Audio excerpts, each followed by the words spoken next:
Hello दोस्तों, नमस्ते, जय माता दी। मैं अपने चैनल सोनम ऑडी लोकगीत, नेहा ऑडी लोकगीत दोनों पे आप लोग का स्वागत करती हूँ। एक छोटा सा बेटी सुहाग गीत है, बहुत प्यारा बेटी सुहाग है। आप लोग सुनिएगा और फुलवाच करिएगा। कमेंट बॉक्स में जरूर बताइएगा कि हमारा गीत आपको कैसा लगा।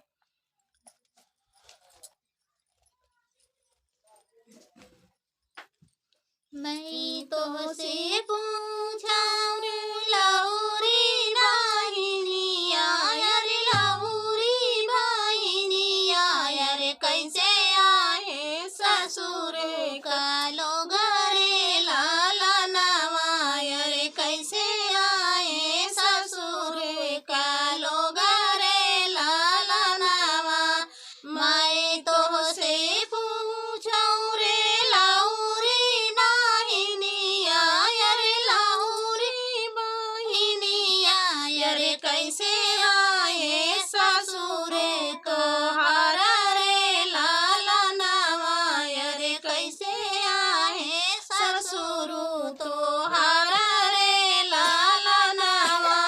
ससुर ताया है मोरे दुआरे का सड़वा रे दुआरे का सड़वा रे चरिया मई खेत खाली आना रे लाला नवा रे चरिया मई खेत खाली आना रे लाला नवा। मैं तो से पूछा रे लहुरी बाहिनिया रे लहुरी बाहिनिया रे कैसे आही सासू तो हारा रे लाला नवा रे कैसे आही सासू तो हारा रे लाला नवा।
करे आ,